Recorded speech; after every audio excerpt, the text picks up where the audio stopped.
I have had an interest in bird photography lately, mainly city birds. But now I had a chance to go up north and get some tips for bird photography from a pro. I met Jari Peltomäki in the northern part of Finland and went into a hide with him to photograph eagles. So if you are interested in getting better at photographing moving subject, this video might be helpful for you. So some bird photography tips coming up. Hi there, I'm Peter Forsgaard, an Olympus visionary and a professional photographer from Helsinki, Finland. My channel is all about you getting to be a better photographer and of course about Olympus gear. I usually post 2 videos a week. And if you're new here, please consider subscribing to my channel and hit the bell so you get notified when there is a new video online. And this video is sponsored by Olympus Finland and a travel agency, FinNature. So big thank for both of these for sponsoring this video and making it possible. Thank you. Let's start with my thoughts after the first day of photographing small birds. All right, that was really fun day of shooting and I'm really excited about it because that's something I've never done before. I was in a hide, or what do you call it, a blind. I think the Americans say it's a blind, and it was attached right to the house, as you can see from this piece of footage. There was a glass in front, so we photographed through the glass, but it didn't actually matter at all because it doesn't show in the photographs at all, and the autofocus worked okay when I used the EM1X and a 300mm f4 lens the whole day, and most of my settings were around 160th of a second and f4 and ISO 3200. That worked really well. You couldn't get any, flying shots of birds in flight with that exposure, and so we did only, photograph birds that were landed on the what do you call the tree. So we had some LED Godox 150 watt LEDs, and then there was one really strong light in the back that was of course blocked from the lenses, so that it was placed in the behind, so it was kind of like a rim light, so it gave a nice separation from the quite dark background, which was a pine tree forest or whatever that is. And there weren't too many different kinds of birds, but I think we got quite a few really nice shots, and that was really, as I said, I'm really excited about these images, and let's see some of the images that I got today.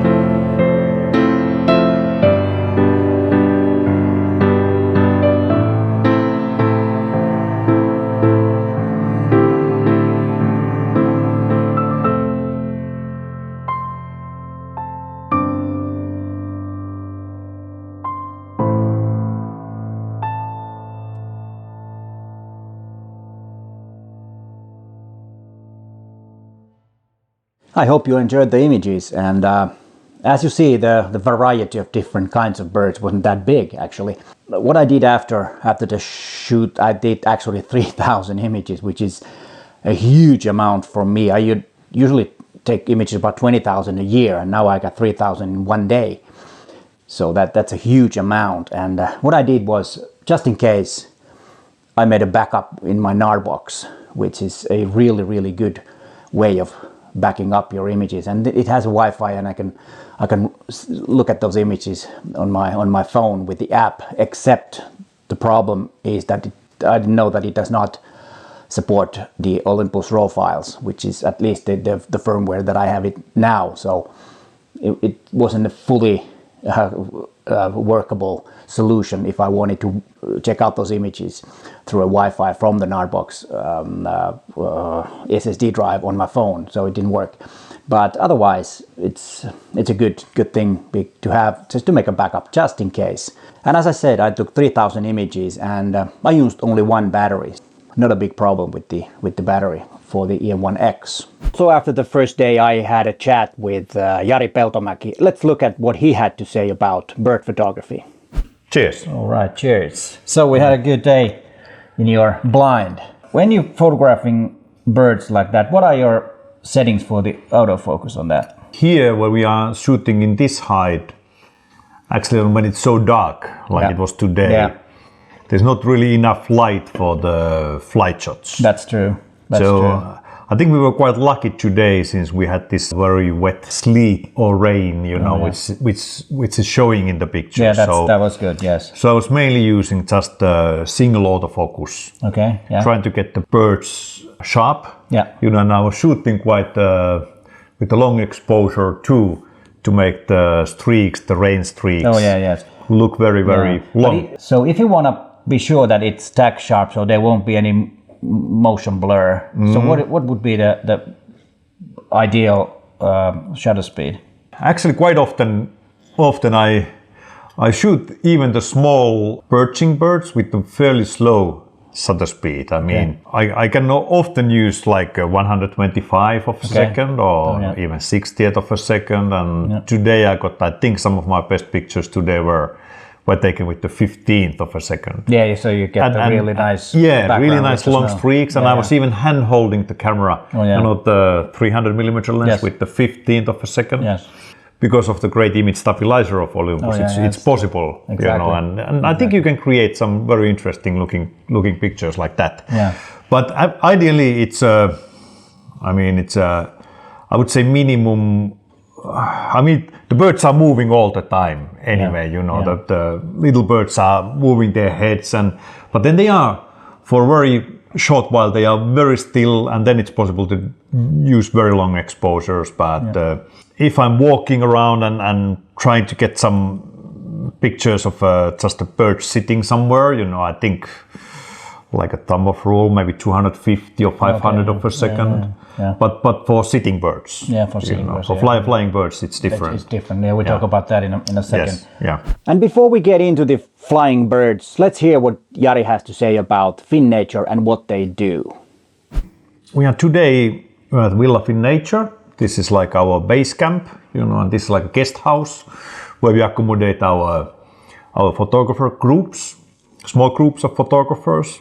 This very cozy and home-like place to stay, and we have a hide or blind, also known as a blind, attached to the house. Yes. So we can actually walk from inside of the house. We can walk straight to the hide and put up the lights. Like today we used artificial lights because it was so dark day, and we can enjoy and take pictures during the daytime and come inside to have coffee and use the toilets and very convenient. And about the light, why we're talking about light, because it's winter time here in Finland and northern part. Okay, this is not Lapland, but quite north anyway. Yeah, about halfway up in Finland, and you got only 4 hours of daylight. Actually, I think the sun went up 10:30 and went down by 2:30. Yes, around. So you don't have much light. Actually, the best light was about in the noontime. So you have this, as you said, this is kind of like your office and base. But you also arrange some tours abroad, don't you? We do actually, yes, yeah. The main thing for us, we work as an incoming office. FinNature is official travel agency, and we work as an incoming office. So we bring bird watchers and photographers from all over the world to Finland. But then we do a few trips every year abroad also, outside Finland. February we are going to Hokkaido, and we have been with clients. We have been in Svalbard and Africa in many countries, even Antarctica. Really? That's cool. In really nice places. On our website you can find a selection of tours. Yeah, I will put a link down there, so you can click and check it out and thank you. See if that's something that you might want to do, because Hokkaido is probably exotic, but so is Finland. You actually should come to Finland during the winter because there's no light, and then on the summer there is nothing but light because it's sun is shining all the time. So that's true. That's another option too. So yeah. Finland is a great country. We have 4 very different seasons. In like Peter was saying that in summertime we have 24 hours daylight, and now the daylight is very short. But then we have a very interesting light in the winter often too. Well, that was really interesting. So if you're really into bird photography, check out FinNature's trips, different parts of the world, and also the trips that they do here in Finland. And now it's time to hear what Jari has to say about the day we went to the eagle hide. Let's start with the preparation and then look at some of my images And then in the end of this video, Jari will tell you the settings for flying birds. What about tomorrow? The plan is to leave fairly early tomorrow morning from here, from We Love in Nature. And we have about 3/4 of an hour. I think it might take 1 hour tomorrow because I think the side roads will be very icy. So we are heading to our golden eagle hide, which is we have been feeding golden eagles there almost 15 years now. So they know the place. So they know the place really well. We feed them from September until let's say April, so more than half a year. We put down food every day, so eagles are very used to come to the place, and we have very comfortable hide there too, with a nice heating system and also dry toilet there and comfortable office chairs. So we will not be suffering, although we are. That's good. That's very good. We are there quite long time. From darkness in the morning, I think we should have everything ready by 8 o'clock in the morning, and I think we should stay probably until 3 o'clock in the hide. You know, that's about the time we had to leave because I got to catch the plane tomorrow. That's true. So. That's true. I have a road-killed brown hare with us, so we will put down a nice hairy bait or food for the eagles, and then we wait. We set up everything in the morning ready. We put the tripod heads and lenses through the canvas, and then I often say then we meditate, you know, when it's still dark outside, we have everything ready, everything is set up, then it's a good time to meditate and take it easy, you know, and wait that the light will come up and the eagles will come.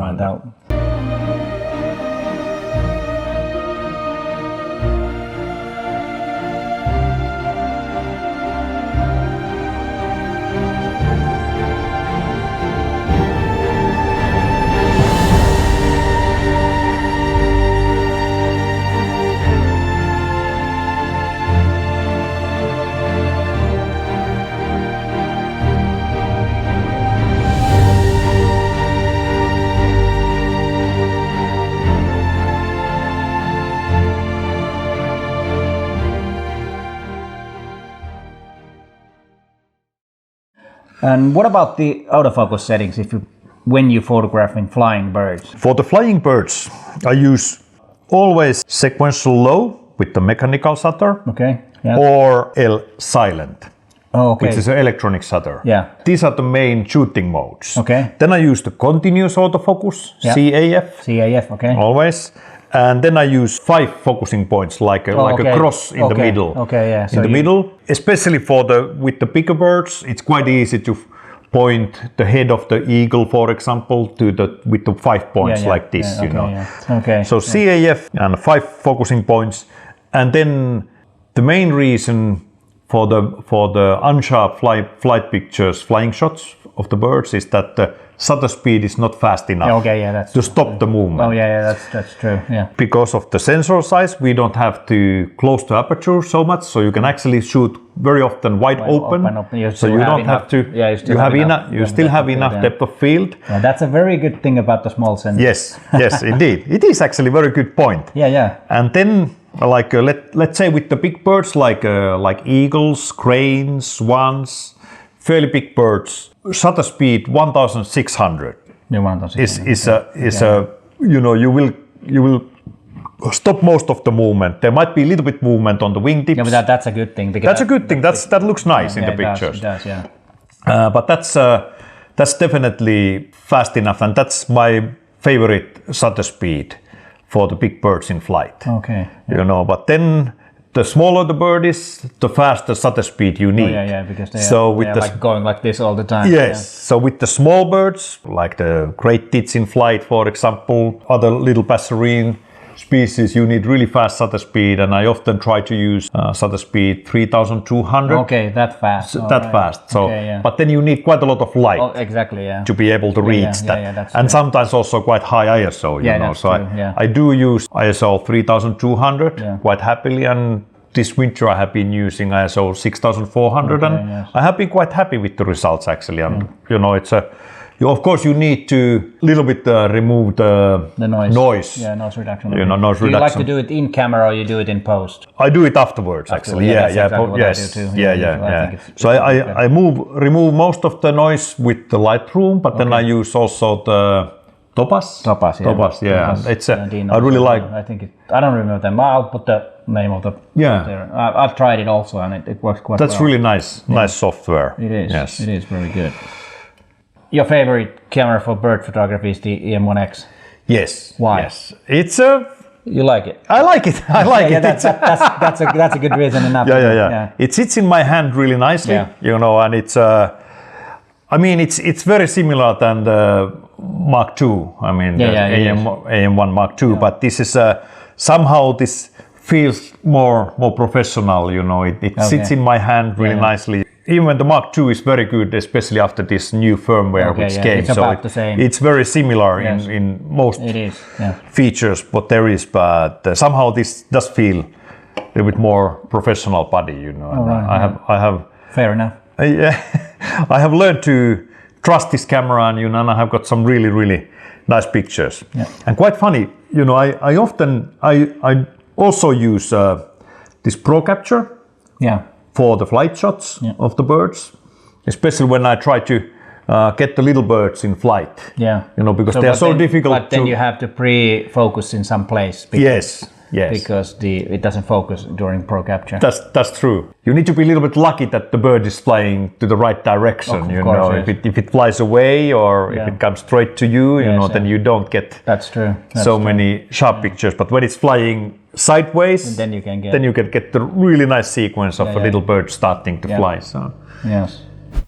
All in all, this was one of the best photographic experience for me in a long time, because there was something totally new that I have never done before, and I really wanna thank Olympus Finland and FinNature for making this possible. And of course, special thanks to Jari Peltomäki, a very famous Finnish bird photographer and an Olympus visionary, for all the guidance and making this whole thing possible, because I learned a lot about bird photography.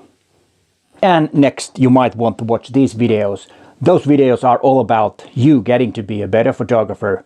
And then there are some other videos about best settings for your Olympus camera, which are those general settings. But hey, thanks for watching, and bye for now.